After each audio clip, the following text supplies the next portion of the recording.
do it as we're doing. So good afternoon, ladies and gentlemen. Thank you very much for spending a little bit of time watching me on this latest newsletter.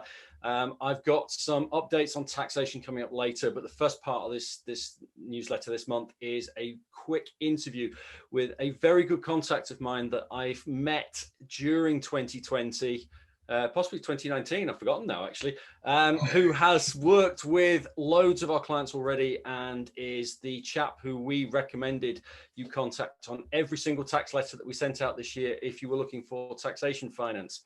He's also currently helping me get my new car, so watch this space. Without further ado, welcome to Steve Monroe. Steve, would you like to introduce yourself? Hi, Rob. Yes, thanks very much. Steve Monroe, Commercial Finance Partnership. I only started doing this in the last 6 months, and Rob's been really supportive since starting that. So, yeah, hopefully onwards and upwards. Excellent. So what sort of businesses do you actually help? What do you look for? What is your key target audience? To be honest, Rob, anyone who is working business to business and has got a finance need, that can be anything from a new car to cash flow funding to plant and machinery to property, whether that is for first-time landlords. We cover pretty much everything. I mean, the great thing about being part of a team and not just alone is that I've got other people can speak to within the business. So if something comes in, it's not something I've come across before. There's other people in our team that more than likely have, the 2 directors are ex-bank. So yeah, there's a lot of experience in the team, and I think that allows us to give best advice. Excellent. So who is the team? What is you're part of Commercial Finance Partnership? Yeah, so a gentleman called Matt Hawcroft set Commercial Finance Partnership up about 3 years ago. Matt's background is in banking. He then got joined as a 50% shareholder, Mark Flanagan, about 12, 18 months ago. Both guys got great reputations over in Yorkshire, both ex-bank. And what they did is they've set up basically a company where they can have appointed representatives. So the likes of myself, I'm self-employed. I work under their banner, which we're FCA regulated, which I think is really important in today's climate. Yeah, definitely. There has been a lot of less than scrupulous people in your world in the past. Yeah, and I'm sure there's still a few out there, to be honest, Rob. We try our best just to, when we're speaking to people, is we've got a team when we talk on a regular basis. We can tell which lenders are doing what, who's open, who's not. And also, I think a big part of it is we can cut the time down that a client looks. Everyone sees, for instance, peer-to-peer lenders, a certain peer-to-peer lender does a lot of advertising. Yeah. Yeah. The criteria is not that easy. And sometimes, we have to go to 4 or 5 different lenders before finding the right one. And that's what our job is. That's what we get paid for. If a business has got time to do it itself, fine. But it's like anything. You want someone who's got experience. I wouldn't try and do something myself to do with construction on my property or anything. Because completely. Yeah. So yeah, it was sold by Matthew and Mark now. There's myself, another gentleman who's got an unsecured background, a guy called Joel Settle, who's ex-Furlough. And then we've got Joe, who's got his own mortgage company, Novu. So it's a really good balance of people with what we've got in the team. Yeah. So yeah, over 120 people, lenders on our panel. And that goes across everything, like we say, from your VAT and corporation tax funding to working capital to property, really. Excellent. I mean, that really ties into a lot of what we work with at CCM. And, I know 2020 was the weirdest, wonderful year as you're ever going to get in business, but finance still stays at the heart of a lot of what clients needs, be it straight asset-based finance, be it commercial property, be it buy-to-let. I mean, we look after a lot of landlords, so you can certainly help in that area. I think something that people worry about when they start talking to all finance people is the security that they've got to provide for the finance.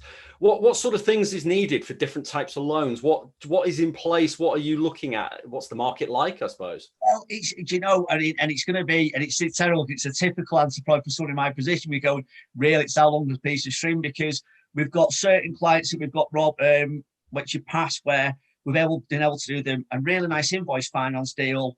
And it's been done on fraud warranties, no personal guarantees. It really does. Some lenders won't do a deal without a personal guarantee. In the current climate, because of CBILS, it's not been seen as much. But I also think the credit's been a lot stricter. So Yeah. while they're not able to take that, it'll be a changing landscape with the HMRC ruling, and I think the lenders are going to change ever so slightly going forward due to that. But it really is, if someone comes to us and says, I'm not signing a personal guarantee, it's my job to go away and try and find a solution. Now, that solution, Rob, might be with no personal guarantee, but be a ridiculous high interest rate. Yep. And it's for me to try and say, look, here's what we've got. As a business owner, you then make a decision for what's right for you and your business. And we're just there to provide a solution and they can make a choice. Yep. I want to reiterate something for my own clients watching this on the HMRC changes that you picked up on there. Yeah. I have written it and I have said it, but I don't know if everybody is exactly aware of what has happened recently.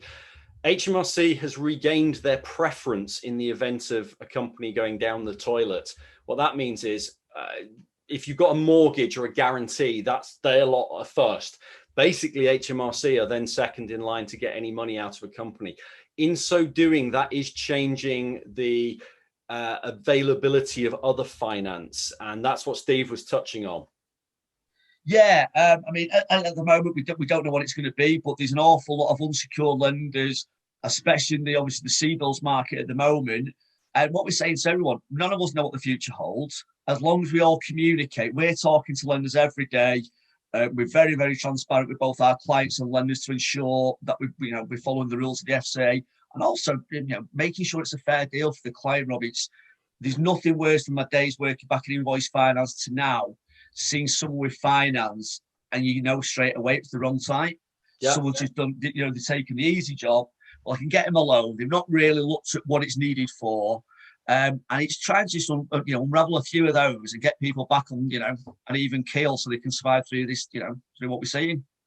So if someone's been declined or they got a poor credit rating, is that something that you can help with, take care of? Yeah, most definitely. I mean, I'm doing a couple at the moment because we work with, like I said, the vast range of lenders. So we have certain lenders that are they're part of they're governed by the British Business Bank.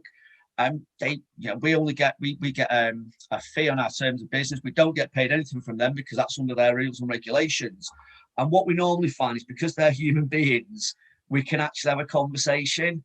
So that makes a change rather than computer says no, doesn't it? Yeah, massively. And you've got, for instance, a client at the moment, his accounts were up until May last year, and he's actually, his net worth was okay. But the previous year, which is 19, he made a loss. Therefore, he doesn't fill the criteria for C-bills under the algorithm. Yeah. So it's people like that we need to talk to. We can't support everyone. We've been quite honest. There are restrictions in place. And what you normally find, if you get to a certain point, you've got to then be turning around and saying, look, that we've been to 5 lenders and they're not doing it. There's something obviously underneath here, an underlying issue that we need to get to the bottom of. And again, we'll come back to you, Rob. We don't just walk off into the sunset. We'll carry on working with these people. And if we're able to get them bits of funding here and there to support, that's what we'll do. Excellent. That's really good stuff. So if I've got anybody that wants to contact you, what's the best way of getting hold of you? Either by phone or email. My phone number is 07796 941 989. Email's a bit of a mouthful. It's steve@commercialfinancepartnership.co.uk.